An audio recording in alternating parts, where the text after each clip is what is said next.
Good evening. Welcome again to another edition of the Houston Roundball Review presents Let's Talk Houston Rockets. I am KG Kris Gardner, owner and co-founder of the Houston Roundball Review.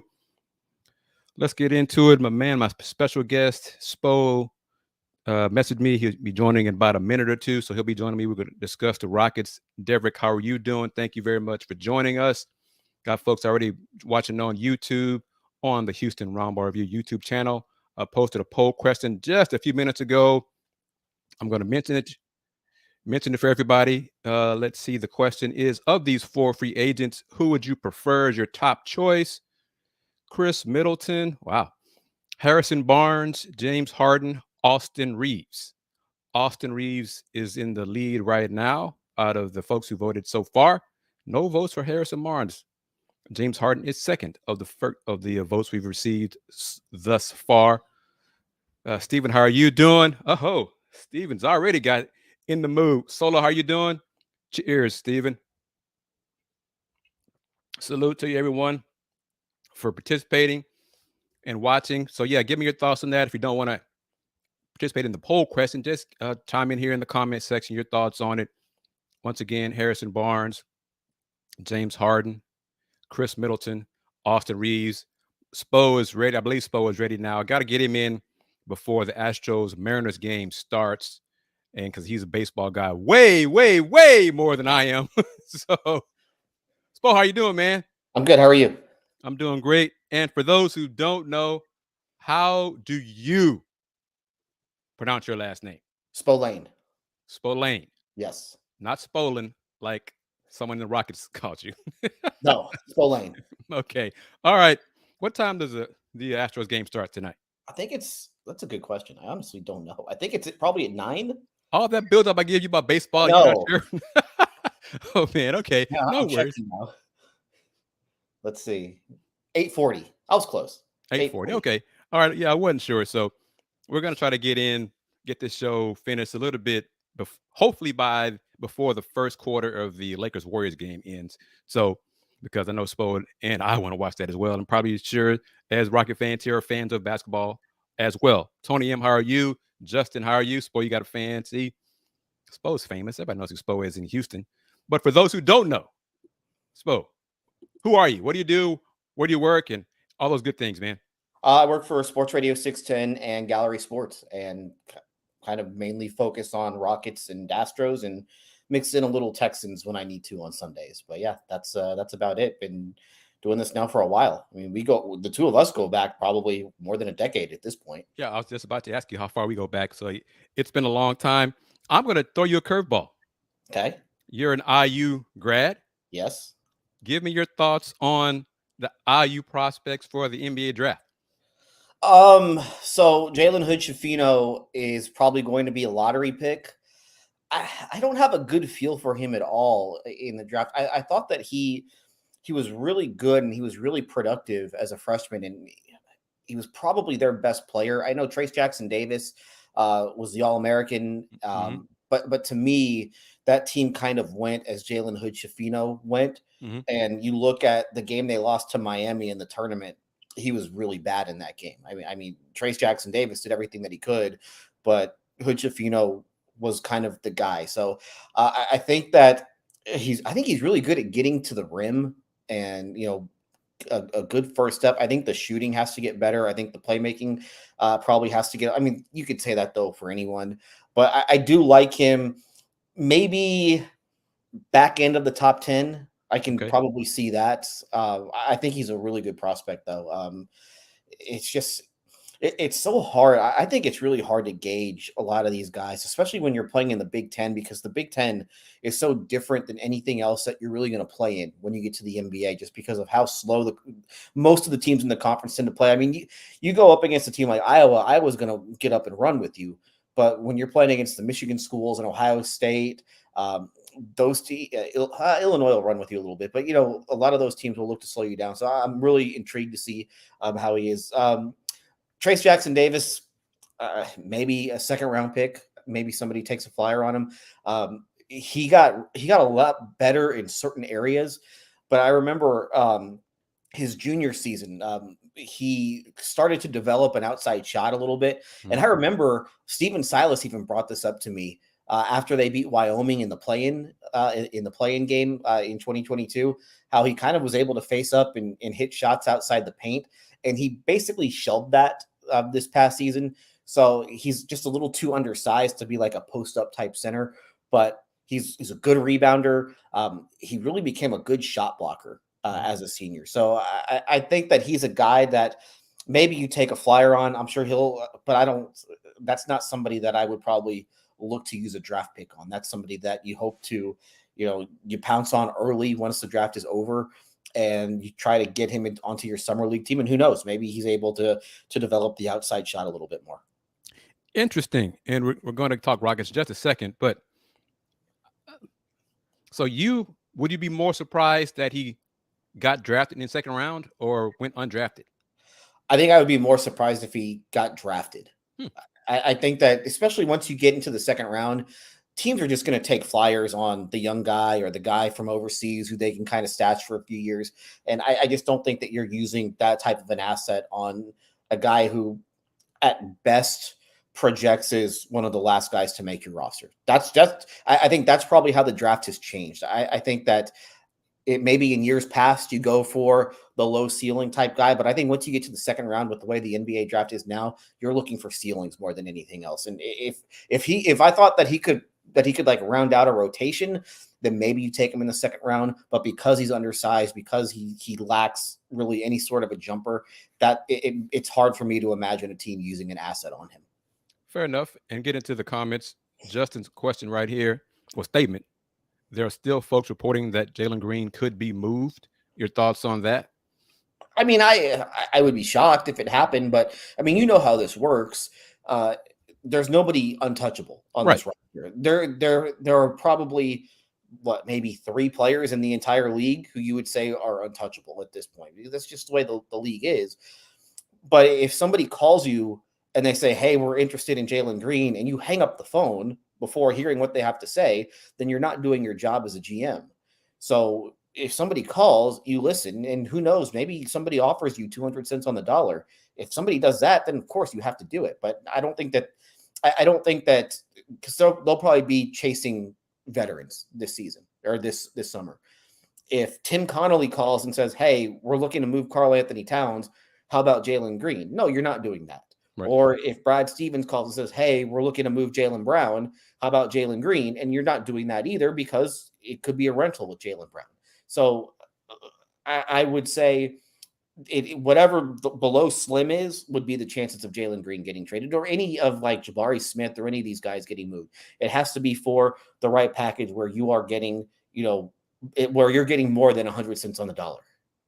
And I tossed this out as hypothetical last Saturday and the last show because it's all about Rafael doing his job.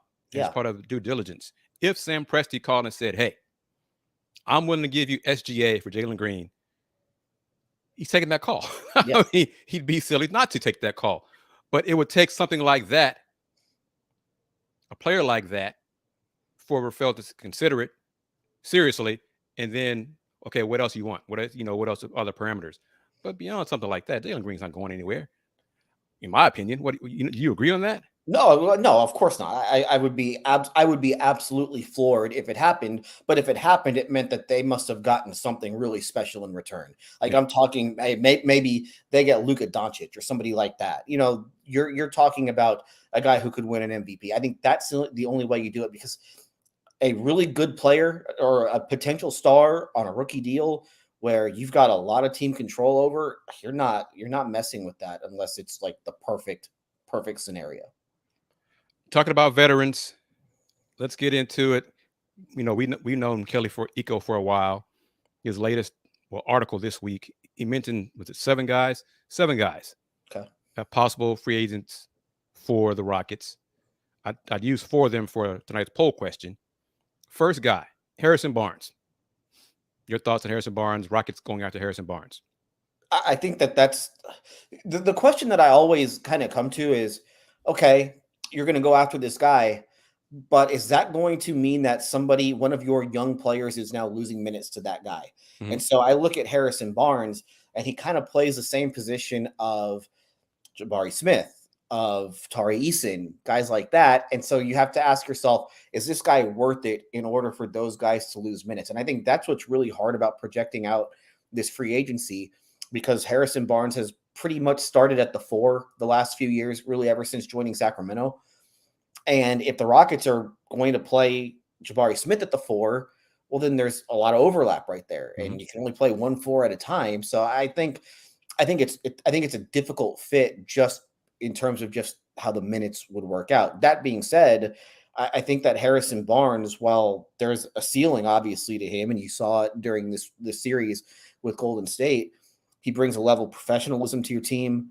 He brings a level of just know-how and knowing how to play, which has been a big weakness for this group now for the last couple of years. So I think that he helps them in a way, but at what does it take away more than it gives you, I guess is the best way to put it. And real quick, let me say hello to folks chiming in like Ace Town's Finest, the Sleep Art. Thank you very much for your comments and taking time to watch this show and listen to me and Spo Talk. Watch me and Spo Talk, Twitter, YouTube as well. Draymond Green, how about him? Yeah, I was thinking about this. I think that you look at how good he was the other night for Golden State. I think absolutely. But again, are you signing Draymond? The whole thing is, what do you want to do with those minutes at the 4 and 5? Mm-hmm. And if you think that it's Sengun and it's Jabari, and hey, maybe there's another center in the draft that they can wind up getting, then I think that makes it a little bit more complicated. He obviously makes them better. I think that he would really help them just in terms of, again, understanding what to do and knowing how to play the game, being a defensive presence. He's the type of guy they've talked about wanting to play with pace, and they haven't been very good at that the last couple of years at like getting up and down the floor. Right. He's a guy who can get you a rebound and boom, get the ball down the floor and set you up. I think that's probably one of his bigger strengths. Everybody talks about the defense, but his ability to push pace just as a ball handler has been a huge, huge help for Golden State over these last few years. So yeah, I think that he would help them, but again, at what cost in terms of, is it taking away minutes from the guys that you have on your roster already that you really feel like you're building around? And I'll just ask you right now, Spo. The Rockets have said they want to bring in veterans to help the team, at least 2 veterans. In your opinion, whoever it is as a vet, would it be a vet to start or vets to come off the bench and shore up the bench? I think it depends on who it is. Like, if you want to tell me that they're going to go get James Harden, that's my next guy. You're getting James Harden to start. And I think that he would fit really well with what they're building right now. So yeah, that's the type of guy that you bring in to start. I think they have talked about wanting to add a center, probably a more defensive oriented center. I think that you could kind of go either way with that. Maybe you start Sengun and then, you bring whoever they sign off the bench, or maybe you flip it. Maybe you have Sengun kind of lead the second unit, and then you start the center with, if you have Harden on the team, then Harden has the rim runner that he always likes to have. So I think it's kind of a case by case type of thing. But I mean, if you go into next season, and let's just throw out the hypothetical that they're going to sign James Harden. Let's just throw it out there. Yeah. Okay. So you have Harden starting with Jalen Green in the backcourt. And then you have Jabari Smith starting. I think that's a given. And then you have the center spot, whether that's Sengun or somebody that they bring in. But then there's that one wing. There's that one wing position that it really feels like that they really need to fill, because they just have not had anybody. KJ Martin had a nice year for them. To me, I don't know if KJ Martin is a starting caliber type wing. I just don't know if he shoots the ball well enough to be able to do that, to be able to play 30 minutes a game for a really good team. So let's say they wind up with the 3rd pick in the draft and they get Brandon Miller. You can put Brandon Miller in there, and then you have KJ Martin coming off the bench with Eason coming off the bench also, and Kevin Porter coming off the bench as a 6-man point guard type thing. I think your roster is looking really good. So that's so much of it, I think, depends on what happens with the lottery. For sure. Because if you wind up with the 1st pick, then you're taking the center. If you don't, then you have some decisions that you really have to make. So the lottery is 10 days from now. I think that's going to be really the key moment of this offseason, not just to see if you can get this this generational talent, Victor Wembanyama, but just to see where you wind up, because then you can really start planning things and moving forward with your plans for the offseason. What have you heard about the chances of James Harden coming back to the Rockets? I feel like it's maybe a little better than 50-50 at this point. Mhm. It seems like he is really interested in wanting to come back. And, I know the Rockets, they've got a really good team in Philly, but sometimes winning is nice, but you want to be happy with where you're playing. And I do think that he was just really happy being in Houston. And I do think that sort of thing matters to him. It'll be really interesting to see. He's had kind of a strange postseason where he looked like the old James Harden in game 1 against Boston. And then the last 2 games, he's been awful. Mhm. If he plays like he did in game 1, then all of a sudden he can go to the Sixers and say, hey, I want the 4-year max. And, what are they going to do? Say no? Because if you lose him, then you lose him for nothing. But if he plays poorly and then that 4-year max isn't out there, what do the Rockets do? And so I think the hard decision that they have to make is, okay, we want to bring you back, but at the same time, we don't want to give you the 4 years. We'll give you a 2-year max. We'll go from there, but we don't want to do 4. And part of that has to do with the timeline that the rest of the roster is on, where their young players aren't due for extensions for a little while. Mhm. Jalen Green and Sengun are those first 2 guys due for extensions. So if you give Harden the 2-year max, then that comes off your books right as those extensions start kicking in. And it helps you out in terms of just luxury tax and just how expensive the roster actually is. Let's say they give Harden the full 4-year max. Then all of a sudden, the last year of his contract is bleeding into rookie level maxes for Green or rookie level maxes for Jabari Smith. And then things really start to get expensive and you lose a whole lot of flexibility with it. So if Harden comes to them and says, hey, just give me 2 years, then that's an easy decision for me. But if he comes to you and says, hey, I want 4, then I think it becomes a tougher decision. Yeah, I think James is going to come here. I think the chances are I'm going with Eco. 7 out of 10 hasn't changed. Mm-hmm. I don't believe he's an upgrade. Obviously, he's an upgrade Yeah, with that right now. He'd be the best player on the team right now. But beyond 2 years, it doesn't make sense to me.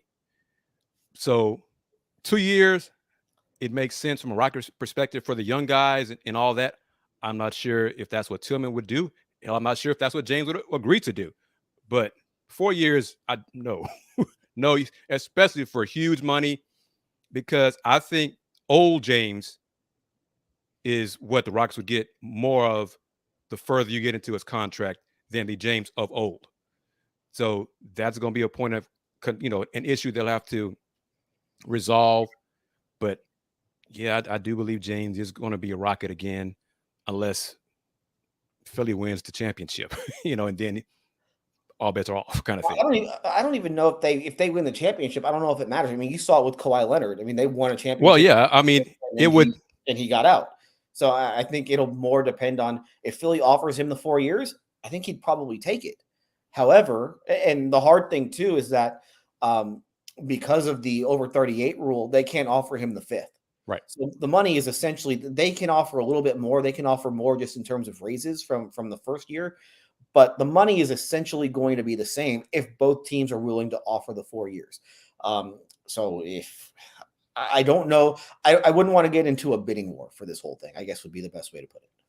And we're kind of answering H-Town Finance question right here. How much would we be willing to give Harden on the open market? If I'm the Rockets, 2 years, I'm okay with 2 years max for 2 years. Beyond that, no, just not going to do it. And I don't care about playoff woes if I'm them, because I'm just trying to get to the playoffs at this point. Yeah, I mean, I can't be worried about what he does in the playoffs because I've won 42 games the last 2 years. I can't worry about all that. Let me get there, and then I'll worry about how he plays in the playoffs. And I guess the good thing with this roster is that you hope that these young guys that he's being surrounded with are able to develop to the point where they don't really need him, quite as much in the postseason, and those guys are ready to take the reins at that point. And if they were to somehow make the playoffs next year, which I still think is pretty unlikely, you're just looking to get a little experience, get your feet wet. Then the next year, that's when you really hope that the group is ready to go and ready to step up in a playoff type environment. And here's a question for you. I think this is yes, but can the Rockets give James a upfront heavy contract? You can't. So if they were to offer him the max for next year, the contract can decrease. Mm-hmm. But you can't say, hey, we'll give you 38 million in year one, and then we'll drop it down to 16 in year two. No, you can't. I think it can only decrease in terms of certain percentages, and they've done that in the past. I think that was what they did with Trevor Ariza's contract, where they gave him a certain amount for year one, and then it just kind of the salary just decreased as the years went along. I think Aaron Gordon might have that in his contract, either the Orlando one or the Denver one that he just recently signed. So it is something that you can do, but I don't know if Philly's going to sit there and offer James Harden, the max for 2 years or the max for 4 years. Then as a team, you probably have to match that. Now he could want to just take less. I mean, you've seen him, he did sacrifice some money to go back to Philly this year. I don't know if he sacrificed more than that was all they were willing to pay him, but it does make more kind of an interesting, talking point. It's not like he's poor. He's got plenty of money at this point. So if he would be willing to start with the max in year one and then have a decreasing salary, moving forward, that would certainly benefit the organization. I just don't know if he'd do it. What's the vibe you're getting at 6'10" from Rocket fans? Do they want, how many percentage wise, how many want James and how many don't want James? It's interesting. If you go by Twitter, I think probably 80% want to bring Harden back. But I remember I brought this up on a show, maybe in December, and it was probably 80% against. So it all kind of depends on your audience. And the Twitter audience seems to want Harden back. The non-Twitter audience doesn't want Harden back. So for me, if I'm them, I want him back because he's an upgrade over what they have, and they're trying to be good next year. But I certainly understand the people who don't want him back just based on the age and the fact that, does he actually make your young guys better? I think that he does, but, you can certainly argue the other side of it. And there's just the way that he left the first time around. And I do think that that's probably in people's heads a little bit. If the Rockets win the lottery on May 16th, Wemby will be a Rocket. Yes. Who will be your starting front court? I would have Wemby at center. I would have Jabari Smith at the 4. And I would think about Easton at the 3. I kind of like him off the bench a little bit, just because of the energy that he can give you.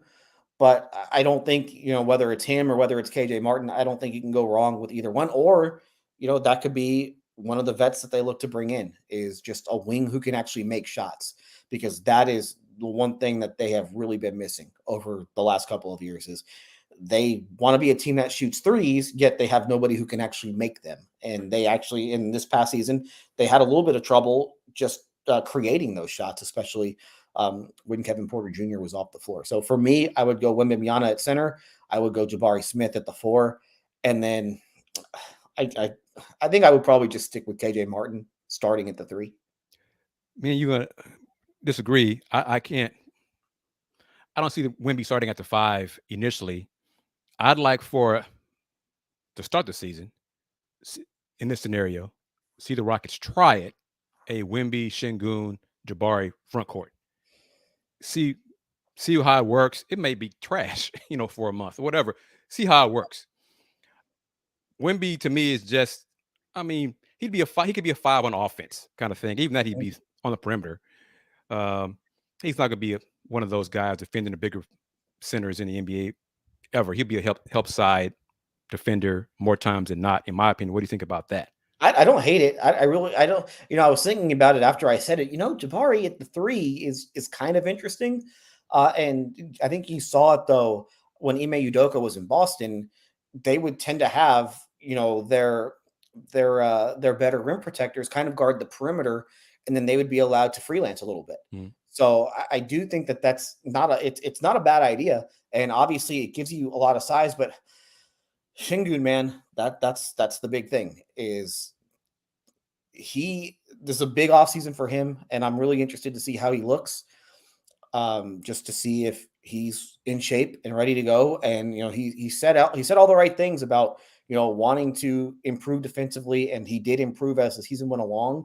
But he's got to move better. He's got to be a better rim protector, and he's got to be locked in on every single possession because that's been an issue. And you can go through any game, and there are a lot of possessions where he's not even in a defensive stance. Mm-hmm. That's the sort of stuff that can happen, and it's the sort of stuff that's going to keep him off the floor, especially with the new regime.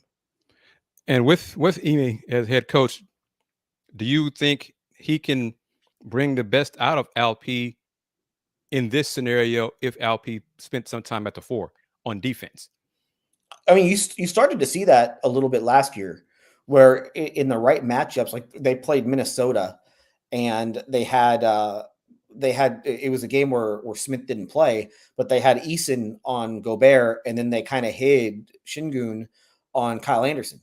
And they tried to experiment a little bit with that. It was hard though, just because the guys, Jabari, he's real thin and he's got to get stronger. Tari Eason's got to get stronger. These guys, it's hard to have, these guys guard centers just because they're not all that big. And so I think that's where those guys getting stronger over the course of the offseason, which they will. I mean, they all knew. I mean, that was one of the things that Jabari Smith told me back in December. Is like, hey, I got to get stronger. Upper body, lower body, whole body. I got to get stronger. Right. So I do think that that's going to be a focus. And if they can hold up physically, then go for it and be creative with things.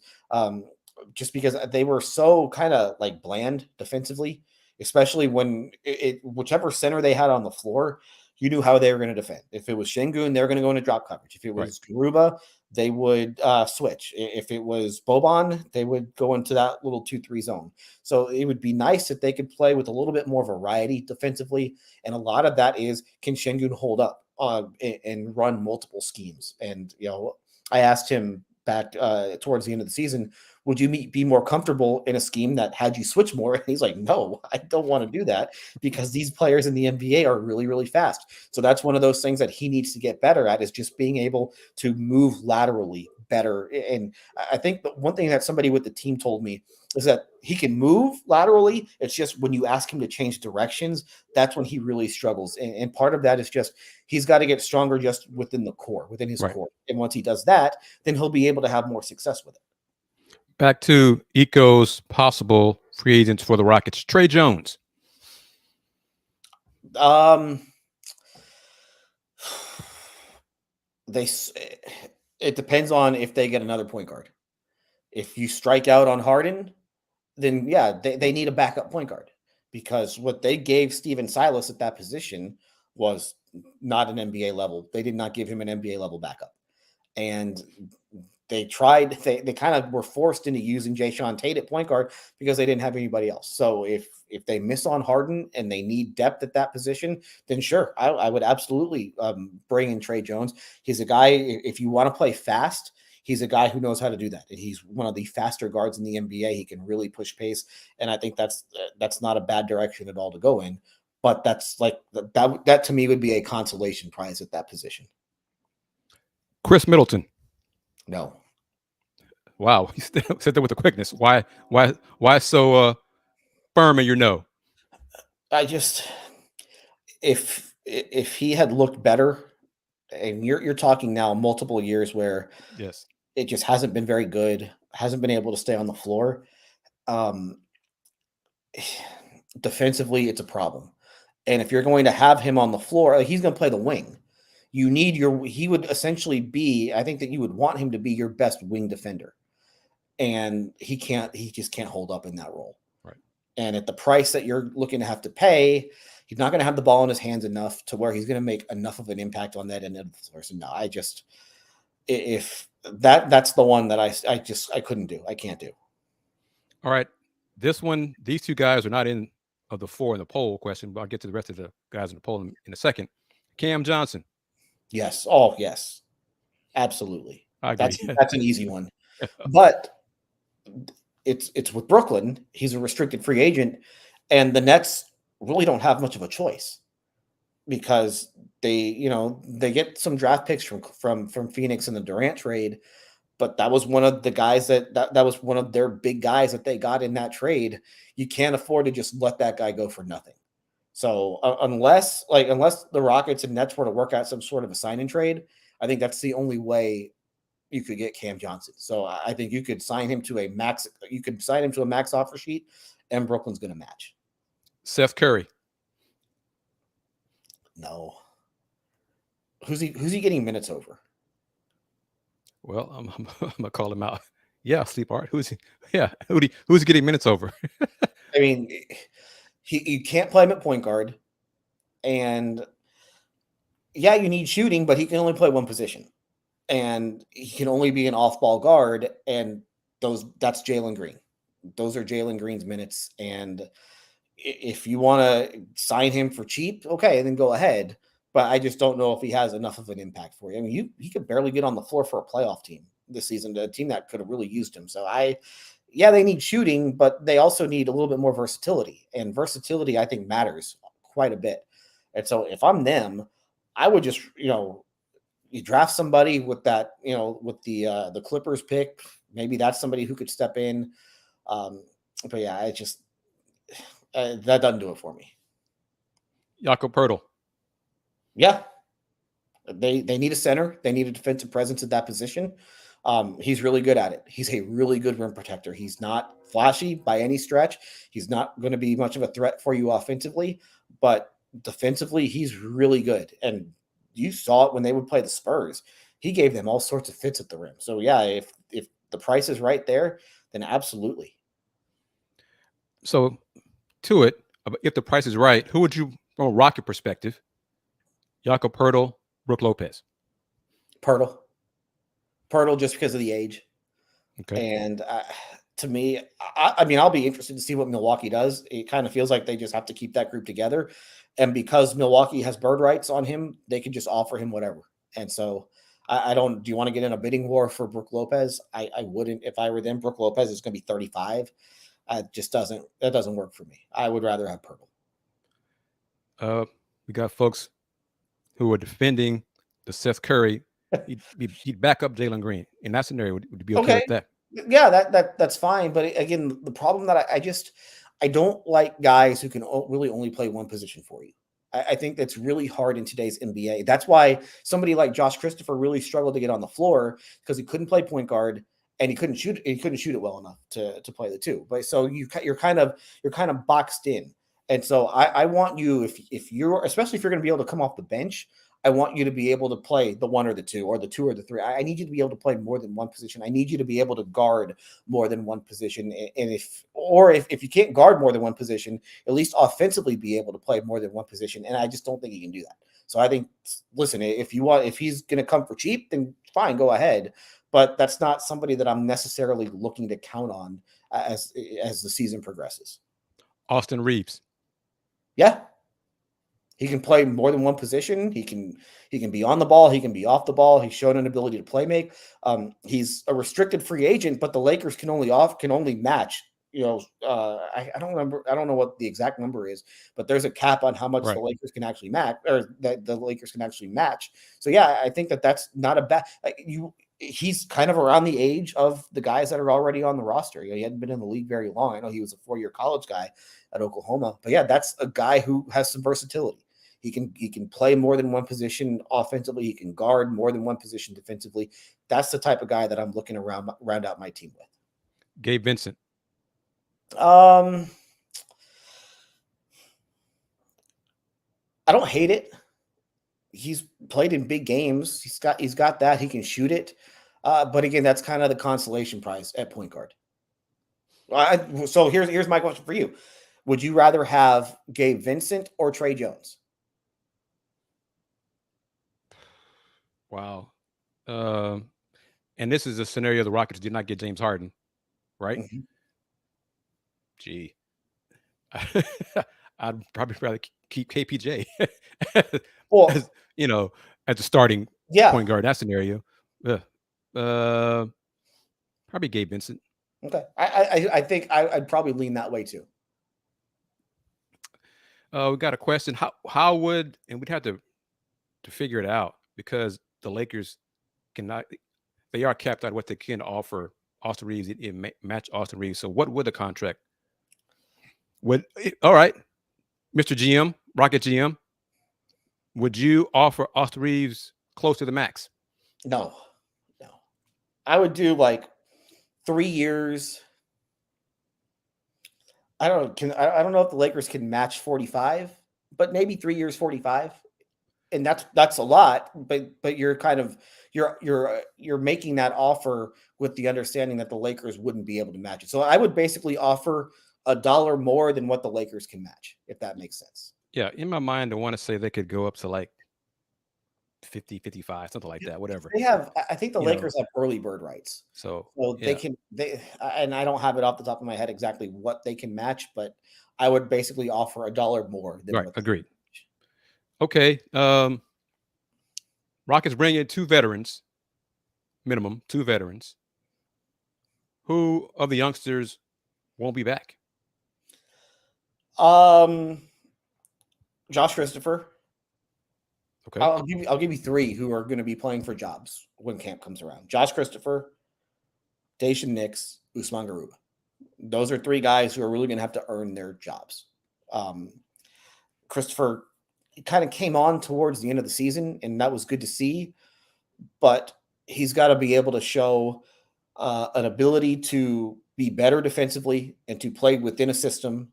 And I mean, he can do some things well on that end of the floor, but he can also look awful on that end of the floor. So he's got to be able to play with more consistency there. And then the shooting. I mean, that's the big thing with him, is that he's got to be able to find some sort of consistency with the jumper, because the one thing he can get to the rim. Like, he can get to the rim. Mm-hmm. His decision making once he gets to the rim has been spotty. Mm-hmm. Not a great playmaker, but the shot is just it did not improve from year 1 to year 2, and I think that was disappointing. He got better as the season went along, which was good. He got his minutes, he played better, but again, he's got to show some sort of step, because they've got the 4th year option, and I don't think it's a lock that they pick that up. Nix was probably their worst player. He was no argument for me or probably anybody here on this who chiming in. he was bad. They like him, and the thing you hear is that, he's great in practice, and there was just no carryover to the games. But he's got a non-guaranteed contract for next year. I think that they will give him a chance to earn a job during camp, and we'll see what happens. And then Garuba, I thought he started out the year well, and then for whatever reason, he got worse, especially defensively, and that's his bread and butter is defense. And he did not get better as the season went along. Maybe he got tired. He didn't play very much his rookie year, either in the G League or with the Rockets, because of injuries. So maybe he wore down as the season went along, but he's going to have to show something. Otherwise, we've already talked about how they probably want to bring in another center. Those are probably his minutes. Ty Washington, what are your thoughts on Ty? That's a guy that we probably should have mentioned when it comes to the point guard position, and he completely slipped my mind. The jumper is the big thing. I mean, I don't know what he wound up shooting, but I think at one point I looked and he was like 18% from 3. You can't shoot 18% from 3 and be an NBA point guard. It becomes way too easy to defend. So that's the one thing that I'm looking for, especially because he's not big. If you're like 6'4" and you can't shoot threes, okay, well, you can do other things and you can be a little more versatile defensively. But if you're whatever he is, 6'1", then that becomes a problem if you can't shoot. So he's got to develop some sort of a jumper to where teams actually have to defend him and worry about it. But he showed an ability to run an offense. He showed an ability to get to the rim and play make for others. But the jumper is going to hold him back. This is for Johnny Johnson. Bringing back Christian Wood. No, that will not happen. Yeah, agreed. I can assure you, Christian Wood will not be a Houston Rocket again. Same with Russell Westbrook. No, Russell Westbrook will not be with the Houston Rockets. And I'm going to put it up where I think Tony M says it best. I don't want any former Rockets. But I think Tony is also he does not want James Harden. He's including James in that as well. Yeah, hey, it is a very interesting, mix of the people who want Harden and the people who don't want Harden. And I can see it coming from either way. If you told me that you just want to be done with the James Harden business, totally get it. If you say you want him back, I get that as well. And I'm in the camp of they should probably look to bring him back just because they need somebody who can run an offense. And they need somebody who can run an offense at a high level. And that's not something that they've had the last couple of years. In your opinion, what is the Rockets' biggest need? Priority number one. Or was it head coach? No, I think it's a wing who can shoot. A wing who can shoot and defend at a high level. So not point guard. No, because I like Porter. I'd say backup point guard is a huge need, but I'm higher on Kevin Porter than most because you saw how bad it was when he wasn't there. Mm-hmm. And to me, he was their best player last season because of just offensively, he gave them a dimension that they didn't have. And that was just, they were big. This was a Silas thing, but they were big on the drive and kick. And they did not have anybody else who could get them into that. He has the ability to get to the rim. He has the ability he's a very good passer. He's just got to learn how to play the position. And he's trying to figure it out on the fly. And most NBA point guards have been point guards their entire lives. Right. And Porter has not been a point guard for what? He's been a point guard for 2 years. So that's like asking a running back to play quarterback. And it's not easy. So I do think that he showed some growth. Again, he's got to get better. And he's trying to learn at the NBA level. And that's really hard. So to me, if you go into next season and Kevin Porter Jr. is your starting point guard, it's not great, but I don't think it's the worst thing in the world because he has shown the ability to improve at that position. So for me, it's wing, a wing who can shoot and basically a 3-and-D type guy because they have nobody who can shoot. They have nobody who really defends all that well. Easton's okay. Easton and Martin have been fine, but in terms of just shooting ability, they haven't been very good. And then a defensive-minded center. What are your thoughts on Ime Udoka as Rockets head coach? I thought that he was the best coach available on the market. Okay. But he was also available for a reason. And so it's one of those things. It looks great right now, and you just hope that nothing happens. If nothing happens, then it's a home run hire. And I don't think anything will, but it's got to be kind of in the back of your mind that something happened. That's why Boston didn't even give him a second chance. This is America. Everybody gets a second chance in America. And the Celtics are like, nah, we're just ready to be done with this guy. So I don't know what happened there. I don't think I'll ever know what happened there, but best coach available for sure. But again, there was a reason why. I think that he will certainly help them in terms of these young guys, in terms of bringing some accountability, in terms of really coaching them and getting after them and making sure that they are playing the game the right way. I'm very interested to see what the staff looks like because it's been now almost 2 weeks and there has been nothing in terms of the staff. It doesn't seem like they're going to bring back anyone from Stephen Silas's staff. Maybe John Lucas might be the only one, but everything's been pretty quiet with that. So I'm really interested to see how the staff looks. I think Udoka is an excellent NBA head coach. We saw it the one time that we've seen it, but he was available for a reason. Rocket fans, I'm sure you've heard this. Would you like the Rockets to trade for Jalen Brown? No, I would not do that. Just because you can offer him an extension, but it's not an extension that he would take. So you could give up a lot for him, but you would be giving up a lot for him without the guarantee that he comes back after next season. So if I would not trade for Jalen Brown, if you're going to go that route, just wait till next summer. Okay, and I'm sure some folks are going to comment on that. Your thoughts on that one, because he tops the wish list of. Oh, for 100%. He should. Yeah. He should. But the problem is you can't, he's only under contract for one more year and you can't offer him an extension that he would take. If there were no extension rules, if that didn't exist and you could offer him the max the second that you get him, then you make that trade in a heartbeat and you really go after that. But because it's the possibility of it being, he could say all the right things. And, hey, I want to be here the rest of my career and I want to play for Ime Udoka and all this stuff. But, you can't be assured of that until he actually signs the piece of paper. So that's why I would be a little wary of giving up big foundational pieces for somebody who could be gone within a year. Do you think the Rockets should just sign players to 2-year deals this summer, with the second being the team option, and keep the cap room for next summer? No, I don't think so, because I don't think that you're going to be able to get guys to do that. What like really good high end free agent is going to say, yeah, instead of taking the full 4 years, I'll just take the one guaranteed year. So I think that it's very hard to offer to get guys, because you also want guys to feel like they're part of the future of the organization. I think one of the bad things with Eric Gordon is like the lone veteran the last couple of years is that he had one foot out the door because he knew he was probably going to be a free agent pretty soon. So I want guys that are going to be in your building, vets that are going to be in your building, but they're going to be in your building for a little while so that they're really invested in the future of the team. And I'm going to post this because I'm curious as well. If the Rockets do trade for Jalen Brown, don't they retain his bird rights? They do. They absolutely have his bird rights. But again, he can go. There will be a lot of other teams with cap space. And so he would be able to go. And if a team doesn't have cap space, it's not hard to create cap space.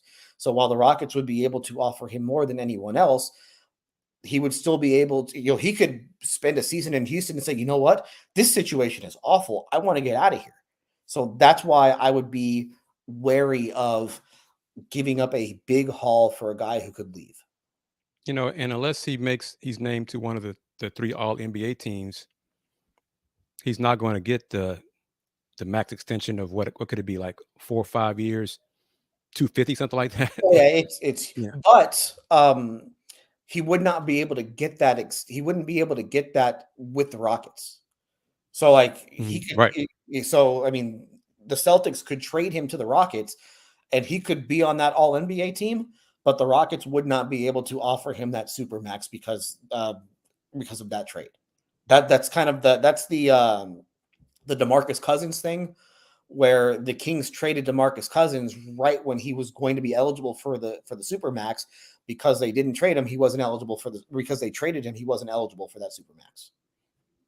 And this is from New Zealand for you, Spo. Take Simmons from the Nets with those Suns picks if Rockets miss out in free agency. I don't know if those Suns picks are going to be worth it, though. You know what I mean? Kevin Durant, you saw them, you have a team with Kevin Durant and Devin Booker.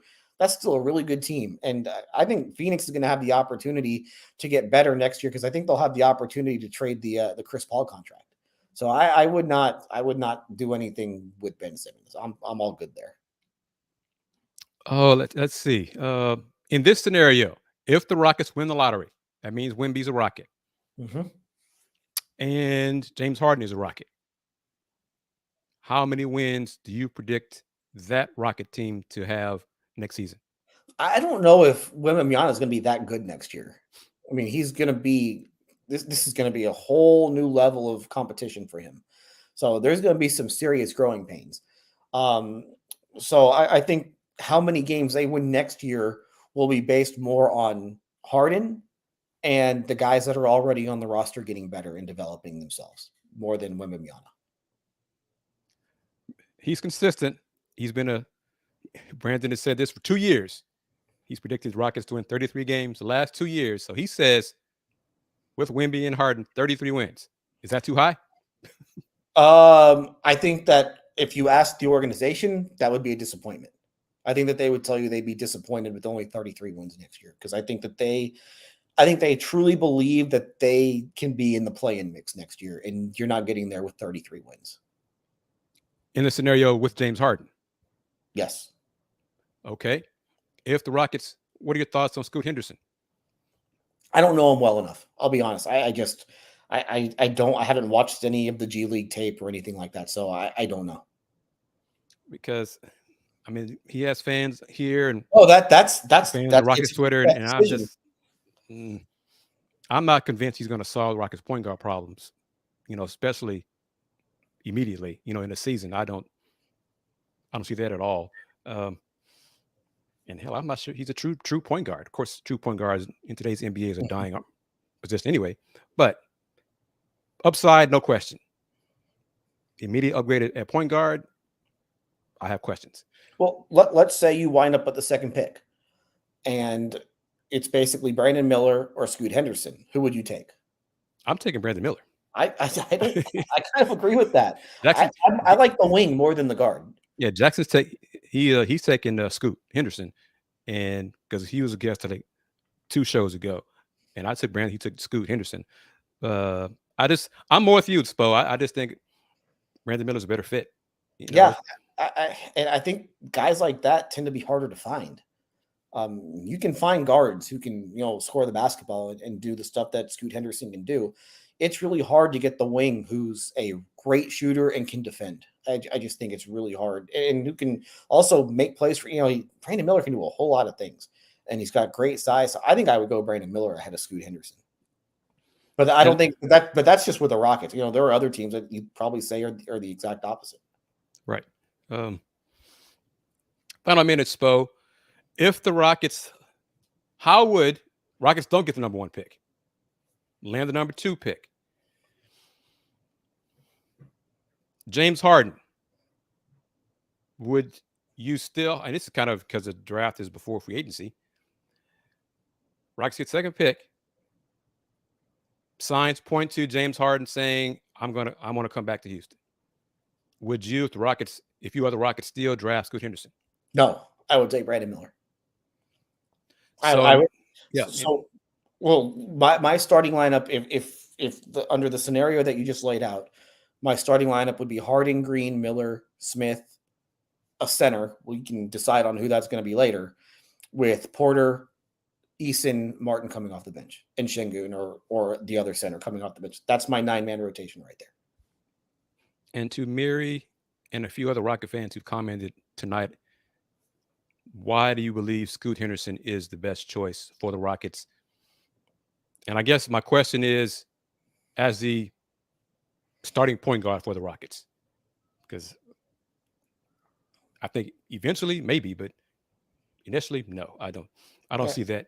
I don't know him well enough to be able to say. Agreed. I saw him a handful of times, and I've heard a lot from folks and who think highly of him, but the way his season ended has some folks more questions about it. So for the Rockets have a lot of other needs, and I'm not sure Scoot Henderson would solve one of those other needs like a Brandon Miller would type. Oh, let's see in the final minutes here. Okay, this comment about Wemby.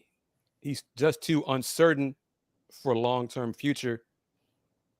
I mean, that's just got to be because he's so tall, and some tall players get injured. Beyond that, all players get injured, though. Exactly. That's what I'm saying. So skill set wise, he is a generational talent. Nearly everybody believes, and no team, whoever wins the lottery, nobody is going to pass on Wemby at the first pick. I don't care who it is, because you could trade if it's whoever is the team with the best record in the lottery. They could just say, well, we can draft him and trade other players, because they're not going to do that because he is a generational talent. Never say never, but in my opinion, Victor Wembanyama will be the first pick in the draft. He's going to take his lumps as every rookie does in the NBA, but his upside is just so high. And see, Justin's being, and I'm going to put it out there because everybody knows this, boy, too. I'm a Detroit Pistons fan, and I told everybody May 16th, I'm going to do a show after the lottery. If Detroit wins the lottery, on that show, I will be unbearable for about 2 minutes on the Let's Talk Houston Rockets show because I will just be saying Detroit basketball over and over and over for about a minute or two, and then get back talking about the Rockets. If that happens. I don't know. I think that they would pass on him because they have Jalen Duren already for that position. So I just think that they would. If anybody were going to pass on him, it would be the Pistons. Yeah, no, that's not happening either. That's not happening. But let me see. I had other questions, but see, Gohan, thank you for joining us. What's the score of the game? Lakers Warriors. As we wrap it up here, got a score real quick. It's at commercial right now, so I have it. The Lakers were winning, I know that, and now I'm pulling it up on the phone. Lakers by 5 halfway through the first quarter. Okay, last question for you, or discussion topic. If Rockets don't win first, second, and third in the lottery, your thoughts on trading the pick if it's 4 or worse?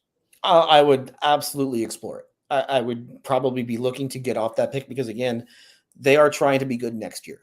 And so whether it's one of the Thompson twins or Jarace Walker or whoever else could kind of project to be in the back, it kind of, in the 4, 5, 6 range, I don't think any of those guys are going to really make enough of an impact for you in year one to where you are competing for a playing spot. So, yeah, I think that would be very likely. If they – I'm very interested to see because if it's me and if they fall, I think top 3, you're keeping the pick. But if it falls out of the top 4, which is or if you fall out of the top 3, which I think is like a 60% chance, then I would look to move the pick if I'm them. Agreed. And we're going to wrap it up there because I want to go back to watch the game. I think that's it. As folks know, I'm a UH alum, but I've covered the Cougs this entire season. I'm not as high as some folks are on Jarace Walker. I mean, some folks have him going as high as 5th. I think that's too high. I think his potential is bright. Future's bright. But in Sam Bassini's big draft board, he has Taylor Hendricks ahead of Jarace Walker. Taylor's at UCF. And I don't have a problem with that. Taylor's a little different position. I think he's more of a 3-4, whereas Jarace is a 4-5. But I could see some NBA teams believing that Taylor Hendricks has more upside than Jarace Walker. Time will tell. I think this would be a great marketing tool for Coach Kelvin Sampson and the program to have a lottery pick. First lottery pick, right? Yeah, for sure. And then just go from there.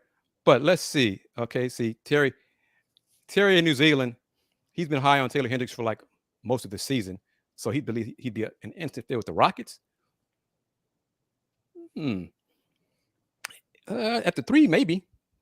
That'd be interesting. But overall, Spo, I've said for a while that the Rockets need to upgrade their talent on the roster.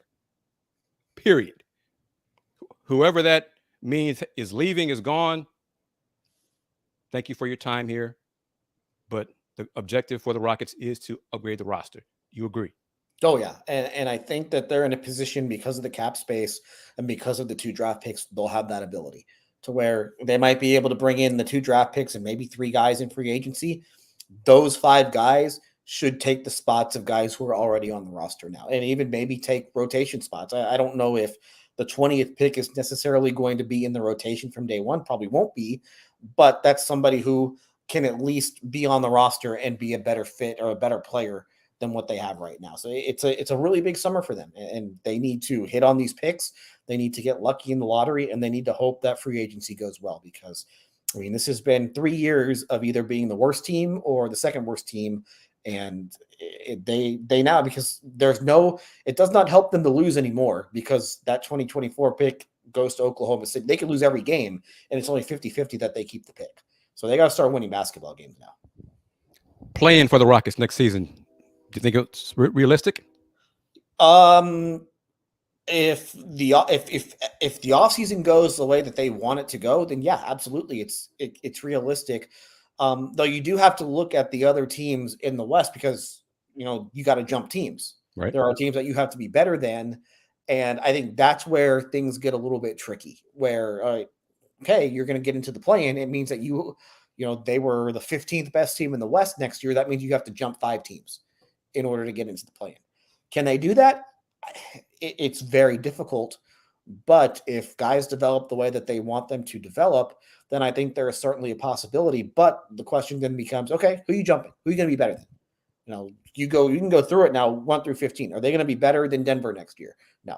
They're going to be better than Memphis next year? No. Sacramento? No. Phoenix? We'll see what happens with the old guys. The Clippers? We'll see what happens with all those guys if they can stay healthy. Golden State? Probably not. Who was 7th was the Lakers. We'll see what happens with those guys. So if you're going to, you have to jump teams in order to get into the play-in. I think that becomes difficult. Last thing, Spo. Rockets signed 2 vets, got a new head coach.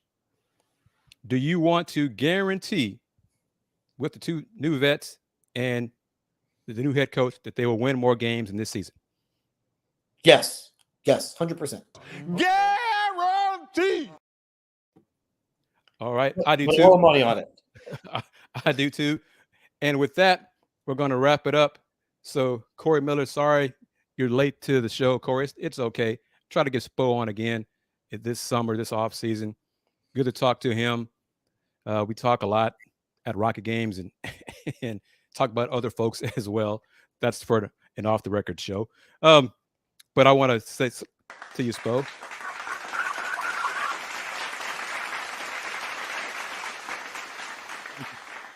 Thank you for taking time out to join me here on Let's Talk Houston Rockets. And for those who don't know, how can folks get in contact with you on social media? Just Twitter at Adam Spolane, ADAMSPOLANE. Check out sportsradio610.com or gallerysports.com. Spo, thank you very much to everyone. Gohan, Asleep Art, Brandon, Terry, Agent, KDC, No Salt, Corey. Let's see who else. Justin. Everybody who takes time out to comment on the show. Appreciate it. I missed you. I didn't see you. Sorry about that. But thank you very much for everyone taking time to comment on the show. And next show will be next Saturday, most likely, same time, 7 p.m. Central. Reminder for those who just want to talk sports and some Rockets, tune in tomorrow at 6 p.m. Central. We're going to talk folks talking sports with me, Andy Yanez, and Willie Gibson, also on the Houston Roundball Review on YouTube. Everybody take care. Thanks, Bo. Thanks, Chris. Anytime.